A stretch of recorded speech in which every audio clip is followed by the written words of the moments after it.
It can of course not be a liberation without the help of the Royal Guard.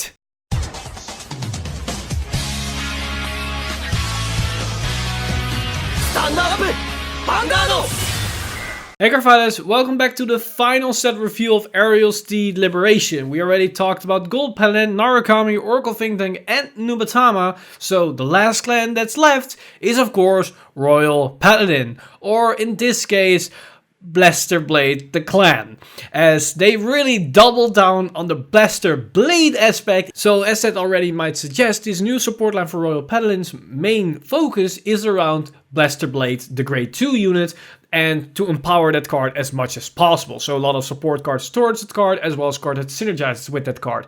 But we luckily still got some other generic stuff that also might work with other archetypes, and some cards that are maybe specifically designed for those specific archetypes. And of course referring to things like Soul Saver and the whole Blaster engine itself, instead of Blaster Blade. So without further ado, let's jump right into this final set review and see what this last clan has to offer in the likes of Aerial Steed Liberation. So of course, a new Royal Paladin support set must include a new reprint of Blaster Blade, and we've got it in the case of the XVR. But as always, the reprint, 1 star. I don't care how beautiful it might be for some people. I don't care for what high rarity it is. We got Blaster Blade reprinted in every single set or product where Royal Paladin was introduced. I think we had enough. Then beside the reprint of Blaster Blade, we also got some new reprinted triggers, and all of them are also only 1 star. But we did get the new crit triggers for the 3rd edition for them, and that in their case is Future Knight Llew. Like those other cards, it's definitely a 3 star as it opens up more plays, and in this case aggressive plays with the 12 crits. Then they also got a new starter, and this was basically the original starter for Royal Paladin, as it is Barkle. And just like the other starters, I'm only gonna give it 1 star, as although it's Barkle and the artwork is pretty neat, it's just a carbon copy and just a palette swap of Gleim. I'm sorry Barkle, you're not original anymore. And they also got some new vanillas, and they got the grade 1 Interceptor, and for them that's Engage Griffin. But I'm only gonna give it 1 star, as it doesn't really synergize with the clan at all. Yes, you have a grade 1 that can intercept, but Royal Paladin doesn't need this card at all in any kind of way, because they already got the promo that can make anything intercept. So they can turn any type of grade 1 into an interceptor, they can make any type of grade 3 into an interceptor, and they can make any type of grade 0 into an interceptor. So this card is basically a dead card because that grade 1 exists. So if you want to run this card, you might as well run that card instead. So yeah. But Royal Paladin also got the new grade 2 vanilla, the 12k 0 shield vanilla, and for them that's Gigantech Pulverizer, and I'm only gonna give it 2 stars, as yes, it is a 12k base, so you can hit anything over, but besides that early play,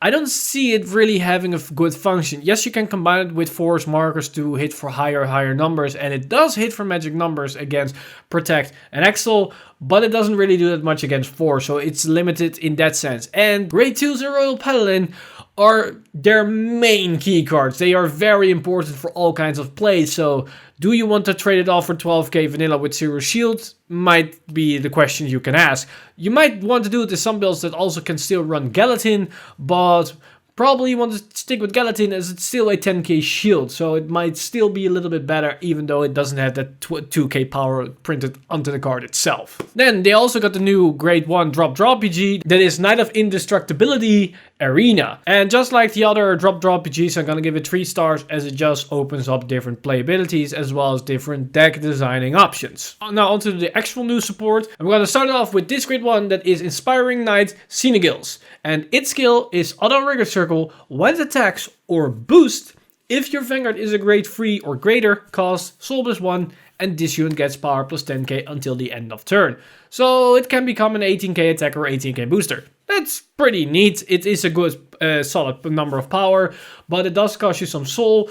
It depends on what build. You might actually need that soul for different kind of skills, especially if you run something like Soul Saver. And also the 10k for Soul Saver doesn't really mean anything, as Soul Saver can give way more power to everything.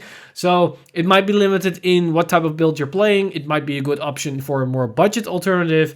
But overall, I'm going to give it 2 stars, as the power is nice, but you're probably gonna pick something else over it in case of Royal Paladin, as so many other grade 1s are very vital to their respective strategy. Now we also got a new grade 1 that is Soul Guiding Elf, and she's a little bit different, as her skill is Auto Rigard Circle when your opponent's Sentinel is placed onto the Guardian Circle from hand. If your Vanguard is grade 3 or greater, cost counter +1, and you draw a card. So this is a card that actually needs to be waiting onto something your opponent is doing, and then you can activate it. And counter +1 for drawing a card is fine and all, but it's something like Royal Paladin, it's not good enough. We already got other cards that can do the same thing while activating other abilities, like Superior and calling units to the field and that kind of stuff. And your counterblast is very limited, as Royal Paladin, yes, they might finally have a countercharger now. It is a countercharger that is actually not really a countercharger for most of Royal Paladin. Wasting a counterblast on drawing a card isn't really that great of a trade-off. But also the fact that it's limited to when your opponent is placing a perfect card onto the field is also not great, as your opponent can even play around it, because they can wait until you have no counterblast left and then they use the perfect card. So yeah, it's not a great card, in my opinion, a 1 star, as it's just a gimmick and it doesn't really attain to much, and because it's reliant on what your opponent is doing, doesn't make it all that much better. Now I want to take a look at a very interesting grade 3, that is Knight of Severity, Hengist, as its skill is Auto and Vanguard Circle. When it attacks, Soul Blast 2 grade 3s, and this is not really something you've seen in Royal Paladin before. Usually Protect decks have these kinds of skills. Call any number of cards from your hand to the Rigard Circle, and those units get power plus 10k until the end of turn.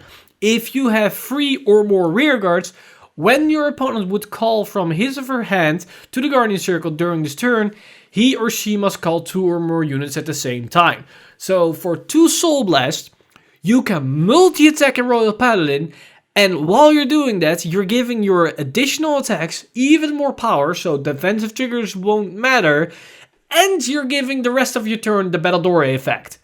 That's pretty intense, if you ask me. Yes, it might not be that great in most builds, as it doesn't synergize with any type of archetype, but it does have the force mark on the grade 3, so what you can do is just put 1 or 2 copies in any type of Royal Paladin card, and you have this multi-attack option for the late game scenario, where you want to push your opponent to death scenarios, as it does cost 2 grade 3s to Soul Blast, so that means it needs to be the third right, and when you go into that turn, and you can multi-attack while giving the Battle Doorway skill, might be enough to kill your opponent with Royal Paladin with the force marker. So this is, in my opinion, definitely a 3-star card, as it doesn't necessarily synergize with anything. It's a very late game card, but it can give games. That the power of this card is real. It is nothing to laugh at. It can give you games, but it's the question, how reliant can we rely on this card in any type of Royal Paladin build? That's the real question that we might ask. So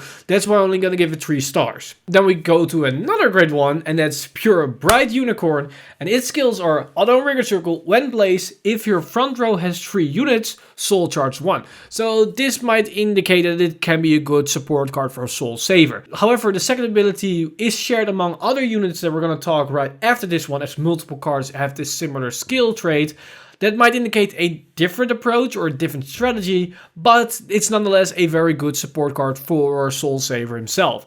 But the second ability is Auto Rigard Circle. When placed, if you have 5 or more units, this unit gets power plus 5k until the end of turn. So when you have a full field or almost a full field, it becomes a 12k attacker or booster. So it's pretty okay in that sense. You're probably going to use it mostly for the soul gain, as that 5k from a 7k body doesn't really make it all that much better, and the 7k body might not be that great, but when we're just strictly looking from a Soul Saver's perspective, you don't care for the 7k body as everything's gonna hit for gigantic numbers anyways, and you want to have as much soul charging options as possible, and this one helps with it. And it is a high beast, so it might also synergize with Akane a little bit. It is overall an interesting card, and in that sense I'm gonna give it 2 stars, as it might be good for Soul Saver, but probably in most scenarios only for that. So there isn't really that much wriggle room to play around it with the card. So now let's take a look at the card that has a similar condition to the grade 1,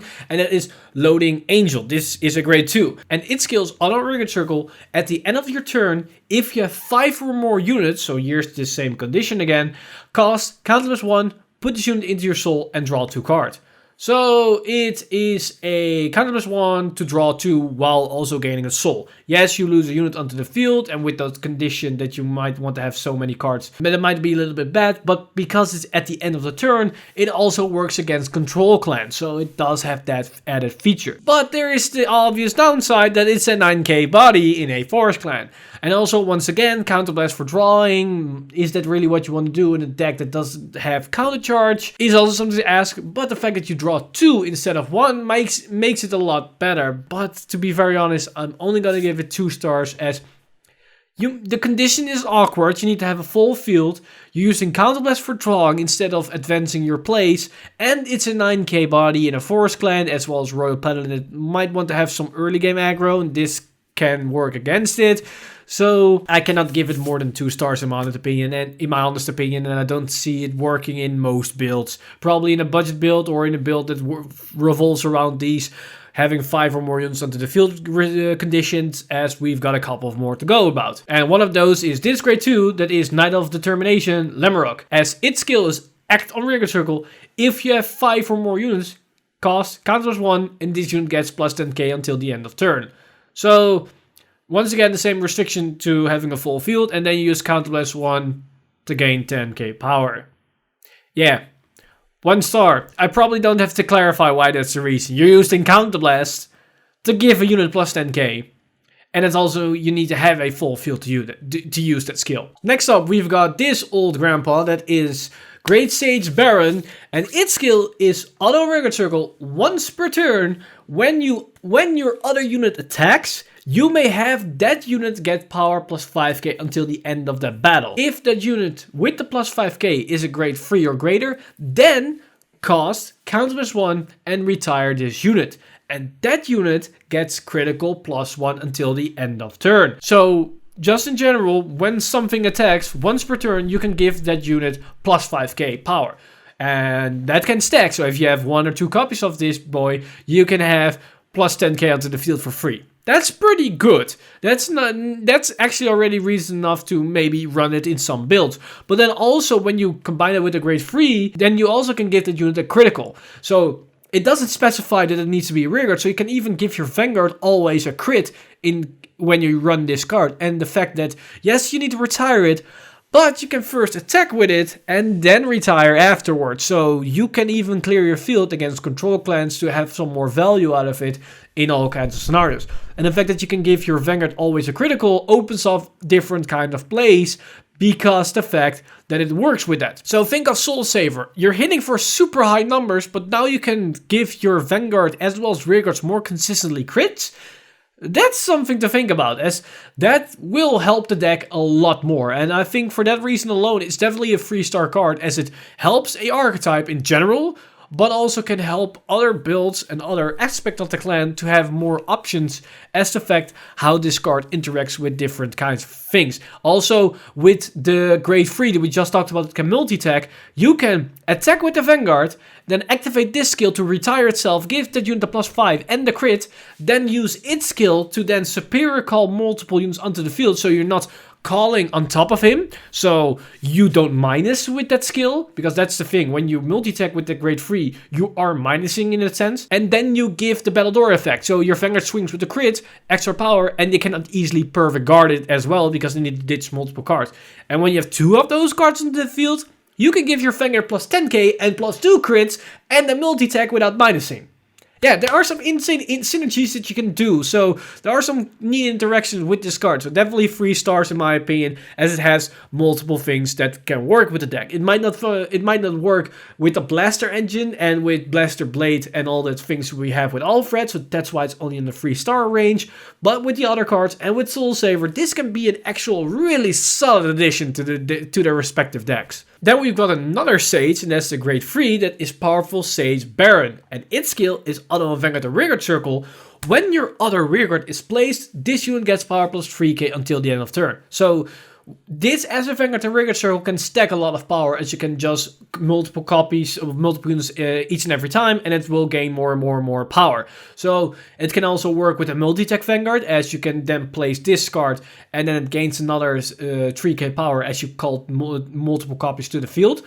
But also you can use that with the multi-tech aspect, but instead this one is already onto the field and you don't attack with it, and then you can call multiple cards and then empower this attack even more. So that's also a thing that you can use with that card. So it does have different playabilities. Also synergize with the units that need to have a full field, as you're gonna call a lot and this will gain a lot of power while doing that. So it does synergize with that aspect as well. But then we get to the second ability, and it's Act on Rearguard Circle. Once per turn, if your damage zone has more cards than your opponent, cast Soul Blast 1 and discard a card from your hand and draw 2 cards. So this is actually a pretty solid skill, as when you're on the back foot, you can Soul Blast 1, discard and draw 2. So you can cycle through your deck for a Soul Blast. It doesn't cost Counterblast, and that's major. Drawing cards or have a skill that allows you to draw cards that doesn't cost Counterblast is usually very rare, or it works in a different kind of way that we see with Oracle Think Tank with the Grade 1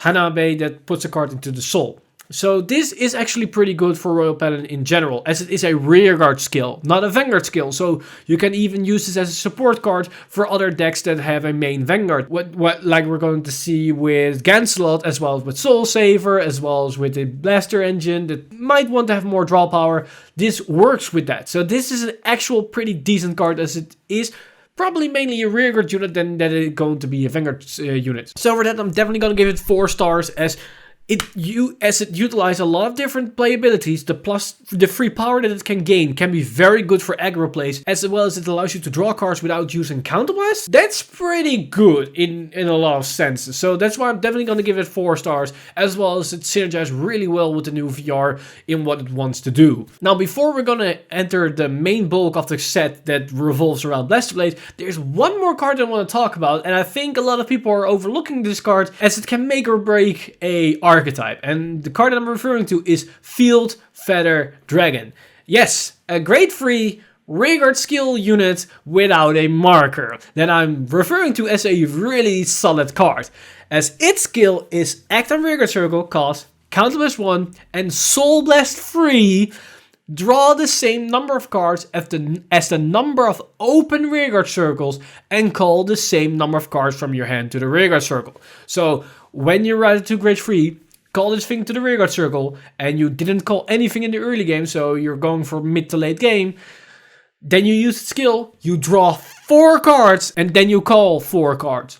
In most scenarios, that's actually pretty okay, because you usually want to call a full field at that point, as you have the cards, but because you're also drawing 4, so even if you don't have the complete field just yet, with those extra 4 cards you're adding to hand, you probably do have that. So this can be insane. The only downside is like I described, you don't want to go for early game. Or when you go for early game, you only want to call interceptors that you can then immediately intercept with, so you open up with an empty field. That's something that you want to do. However, in most Royal Paladin builds, that is not really the ideal play, as you usually want to go for early game. You want to have something like your Aarons and Marons and your Akanes and Pongals, or with Bedivere and K. So this doesn't synergize with Alfred, or that we're going to see with Gancelot and that kind of stuff.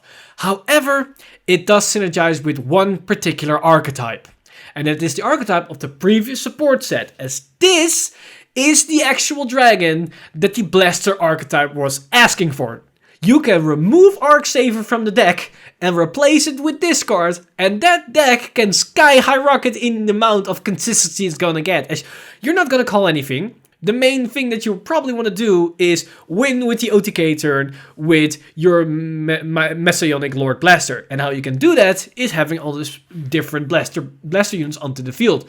So how can you increase the consistency for that? Well, you don't call anything in the early game, you ride up to Messianic, then call this thing, you draw 4, and probably with all the cards from the early game and with drawing 4 cards, there is a high chance that you have 5 different blasters. And then this card immediately calls your unit. This is very similar to Lucius, as it allows you to then superior call units. So this card even allows you to call Exculpate to the field. So this one can immediately build an entire field with all kinds of blasters on a more consistent basis thanks to the potential draw 4. So I think this is a perfect support card for the blaster archetype in my honest opinion. So for that I'm definitely going to give it 3 stars, as yes, you might say for that it can be a 4-star, whatever, but I'm very realistic about it.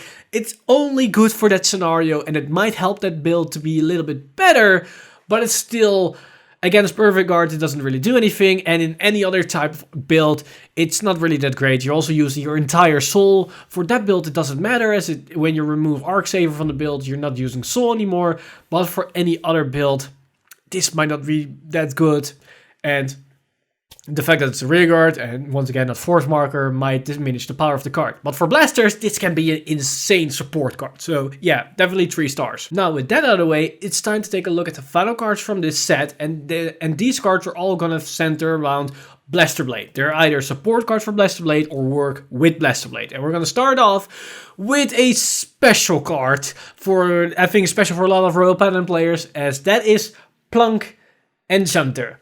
And yes, you're seeing that correctly onto the card, and in the description, there's the word countercharge. So, yay, Royal Paladin finally got a countercharge here. But there's a big caveat to this skill, and you're gonna see why, as it's auto Regular Circle, once per turn, when your Blaster Blade is placed, Soul Charge 1, and if there are no face-up cards in your damage zone, countercharge 1. So you have a countercharger in Royal Paladin that can only work when you have nothing face up, and when you place Blaster Blade onto the field, then you can countercharge something. Is that good? Well, for a deck that revolves around Blaster Blade, this is fine. It is on a 7k body, so that might hinder it, but it's fine. It sadly doesn't work in any other build for Royal Paladin, and also not in a sense when you don't have Blaster Blades left or you don't have Blaster Blade available. When you have skills that use counterblast to search out Blaster Blade but you have nothing face up, yeah, that might also hinge it a little bit. And you cannot chain it off, as you can only resolve one and then you cannot resolve the other, as you already have something face up. However, it is interesting in the way that this skill works, as it is basically the ideal support card for Blaster Blade himself, as when you place Blaster Blade, you counterblast 1, you soul blast 1, and then you retire something from your opponent. Then you activate this card, and then you countercharge 1 and soul charge 1. So you're basically making Blaster Blade skill free. And that's pretty neat, that you can now use Blaster Blade skill on a more consistent basis, but you can also opt to not use that skill and then just countercharge when you have nothing left. But when you have one counterblast face up and you have this thing onto the field and you call Blaster Blade, you might as well use the skill because it's then basically free. So that is basically what this card enables to do, to make Blaster Blade skill free, or to enable you to make countercharge options when you have nothing face up anymore. But it's not more than 3 stars because it's very limited for Royal Paladin. Then we've got another support grade 1 that's a little bit better in my opinion, as it can work on a more consistent basis and it helps with the engine. And that's Knight of Harp, Tristan. And its skills auto Regular Circle when placed. If your Vanguard is a grade 3 or greater, cost counterblast 1, search your deck for up to 1 Blaster Blade, reveal it and put it into your hand and shuffle your deck. So it's basically a searcher for Blaster Blade. Honestly, this is very, very good. It's definitely a 5-star in my mind because it's a very good searcher for a card, and with Pluck Enchanter, you might even be able to use the card in different builds if you're just running 1 or 2 Blaster Blades, as you can search it out, you deck fin and all that kinds of stuff, and while doing it you can even make this skill free, because then when you call Blaster Blade you get the free countercharge out of it. So There are some ways to make the skill even free and not using Blaster Blade skill for the retire option, that kind of stuff. But also, with the VR, how that works, this is an essential card to make the deck work, because you need to have your Blaster Blades at all times. Also, the fact that it puts it into hand instead of Superior Calling might be a good addition to some synergies we have in other decks or in other metas, because in Premium, you have something like the Ghidorah Strides that doesn't allow you to Superior Call anymore. This card circumvents that, as you're not Superior Calling, you adding it to hand, and then you call it. So it does also work against those kinds of interactions and synergies. So it is a interesting take onto the aspect to make Blaster Blade a little bit more annoying to all types of decks. So yeah, definitely 5 stars in my opinion, and it's making the new Blaster Blade deck function. Without this card, the deck will probably not be able to be made. Now, another support card for Blaster Blade, it's the new grade 2, that is Knife of Truth Gordon. And if I remember correctly, this was the old Special Interceptor.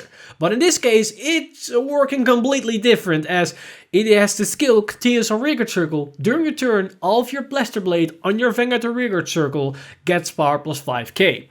If your Blaster Blade is in the same column as this unit gets boost. So the power increase is similar to Wingull, as Wingull also gives the 5k to Blaster Blade. So in that case, it will become a 23k column. Now, if you have a Knight of Truth Gordon also on the field, that 23k column can become a 28k column. Also, this works in the early game, that it can make your Blaster Blade 15k when it's on the Vanguard Circle, so it also synergizes with that. But it can also be a booster with himself, and that is really good, because how the VR is working, you probably only want to have Blaster Blade in the front row in most scenarios. So that means that your grade 2s are pretty much dead at that point, or very, very limited in use, that you can only have one other grade 2 onto the field. So what's the best way to combat this? Well, you can make it that it gives power to units, doesn't matter where it's onto the field, but it's even better to make them also as a booster. So it can basically make a 25k column with the Blaster Blade. That's a pretty good number, and that's without force markers or any other additional power gain. So in that sense, this is a pretty damn solid card, and I think it's a good 4-star card. And the reason why it's a 4-star and not a 5-star is there's one big problem with this card, and that it's a vanilla card when you don't have a Blaster Blade onto the field. Yes, with Tristan you're gonna fetch it out, and with other cards you can do it more consistent. But it is very reliant on having a Blaster Blade onto the field. So for that, I'm gonna give it 4 stars. And 4 stars is really high for such a skill, because usually when a card is very restricted to a specific card, that might lower the rating. But because it is Blaster Blade, and with the amount of support it's getting, and with how the new build is functioning, it is very, very obvious that this is a 4-star card, as it is a very vital card to that new engine and to that build. It can even maybe place in another build, like an Alfred build, because of the existence of Blaster Blade. Now it's time for the final card of the set, and I have been naming this card a lot because a lot of skills work with it, and when we're talking about a good support card for Blaster Blade, it's basically because this thing exists, and that is their new VR, Solitary Knight Gancelot. And it got 2 skills, and its first one is Continuous on Vanguard Circle. All of your Blaster Blade on your Vanguard Circle or Rearguard Circle gets power plus 10k. So when you could make a 25k column with Gordon, that now becomes a 35k column because it has an extra 10k power. And that's without force markers. So this already gives all of your Blaster Blades an additional extra power. It's similar to what we've seen with Alfred, with the Monarch Sanctuary, but that one also gives an extra shield value. So this is a little bit weaker than that skill, but it makes up with the second ability, that's Continuous on Vanguard Circle. During your turn, if your opponent's Vanguard is grade 3 or greater, your front row circles with Blaster Blade on them becomes a Vanguard Circle. Vanguard Circle abilities activate and perform drive checks. So what's important about that is that the Blaster Blade has a Vanguard Circle skill. That's when you have 4 rear guards, it gets an additional crit. So when you have 1 Blaster Blade onto the field, that one becomes a Vanguard Circle as well. So you have 2 Vanguard Circles and 4 Rearguard Circles. So when you fill out your entire field, that Blaster Blade will swing in with a drive check, but it also has an additional crit.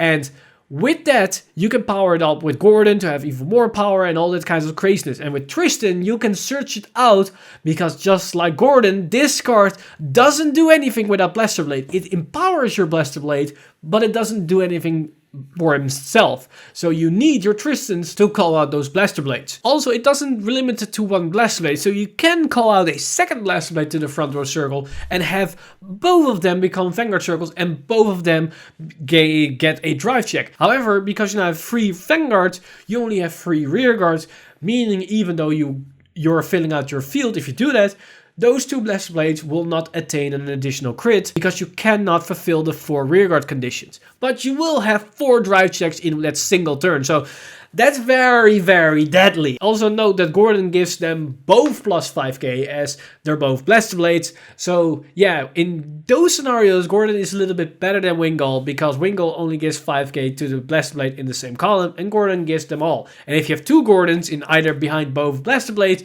then both Blaster Blades will get an increase of 10k, then another 10k of Gancelot, and those can boost, so that's another 10k on their own. And with force markers, that can be very strong. And there are all kinds of shenanigans plays that you can do with this because they are Vanguard circles, so the next turn you can ride on top of him with maybe something like an Alfred early, then that Blaster Blade moves to the soul, then you can call it out and you get a force marker, gain more power, draw some cards, and all the kind of crazy shenanigans, but I'm not gonna go over them right now as this video is going on long enough as the clock is already ticking at 37 minutes.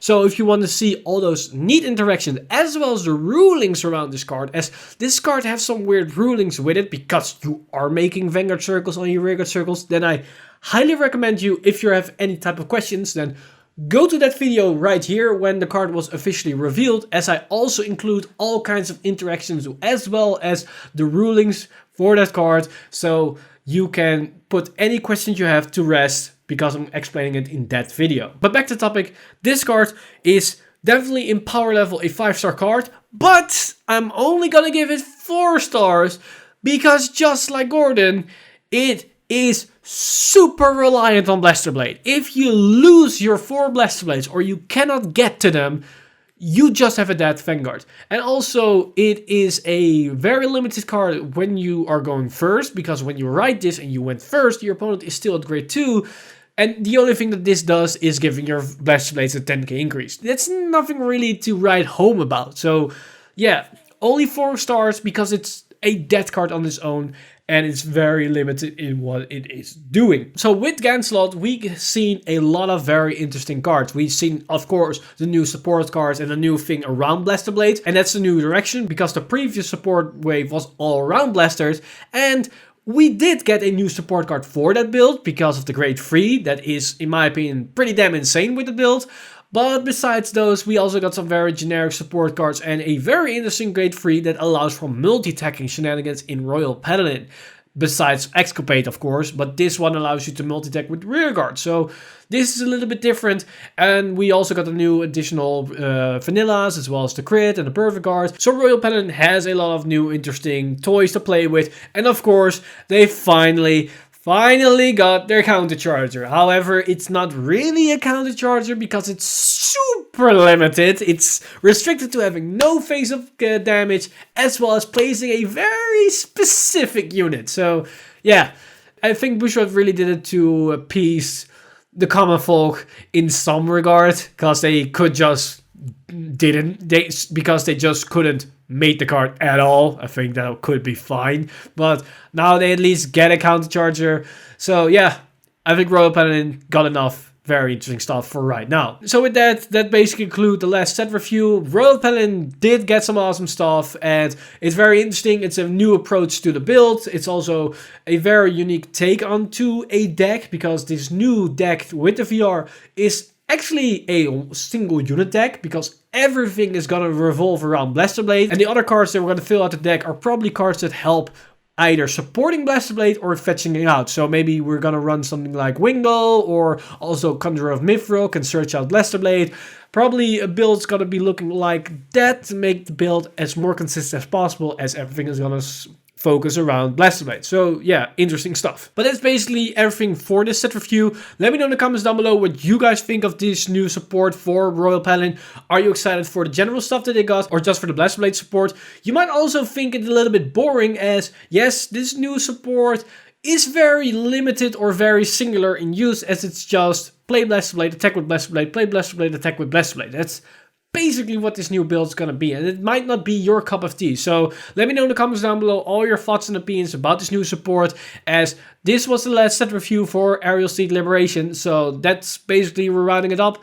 We're going right into the set breakdown after this, and in the breakdown we're not necessarily going to talk about the cards, but we're going to talk about the general set itself. Basically what every support set entails for the clan in general, what the support set is looking around. But also in this video we're going to take a look at a sneak peek of the upcoming spotlights, as which spotlight are going to feature interesting stuff coming up on the channel. So check that out if you're interested in more stuff surrounding Aerial Steed Liberation. But with that said, I want to thank my Patreon supporters over at Patreon for making this video and basically anything that's happening on the channel possible.